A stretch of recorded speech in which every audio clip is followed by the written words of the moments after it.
Reiwa, the name of our new age, beginning in 2019. Reiwa was created by combining two characters from the Manyoshu, the oldest collection of poetry in Japan. It is the first era that was named from a work of Japanese literature instead of a Chinese classic. Up until the naming of Reiwa, I had always thought that the problem with translating the Manyoshu was that the poems in it were too old, the content too difficult, and it had too many poems. But when Reiwa came, I was inspired to embark on the greatest challenge of my life, translating the whole work.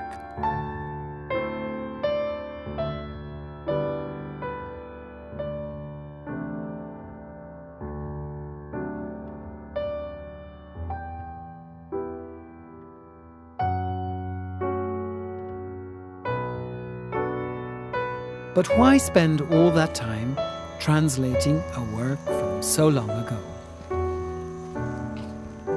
The Manyoshu is a work of world literature of the highest quality with many beautiful poems and is an important asset for mankind. It gives us a unique insight into an ancient civilization, an intimate record of the everyday lives of the people of Japan of the time. Because this collection is the one most revered by the Japanese, all across Japan there are currently some 2,300 poem stone monuments with poems of the Manyoshu on them. They have the potential to be useful for literary pilgrimages for the fans of the Manyoshu, immersing the visitor in the world of the poems. With the coming of Reiwa, I was inspired to go on a personal pilgrimage to these stone monuments and was struck by their significance, yet frustrated by the fact that their meaning is inaccessible.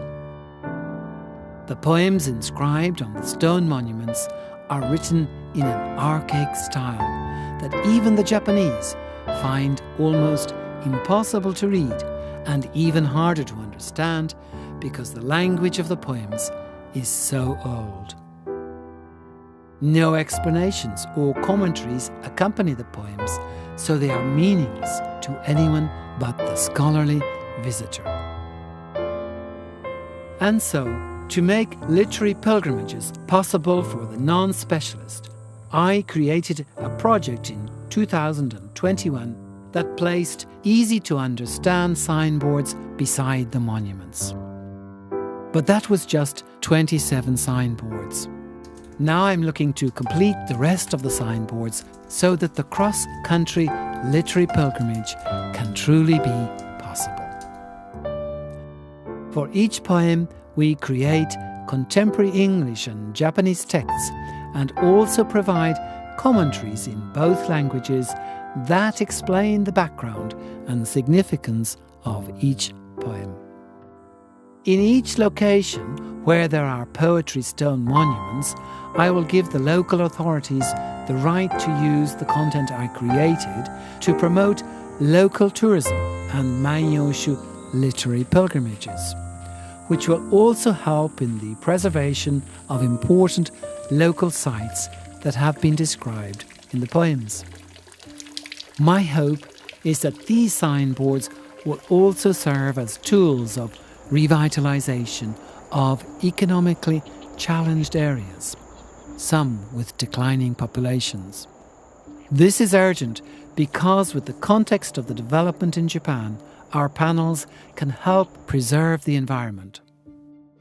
If a historic Manyoshu poem depicts a location, it will be difficult to just destroy the scenery around it by building a factory there.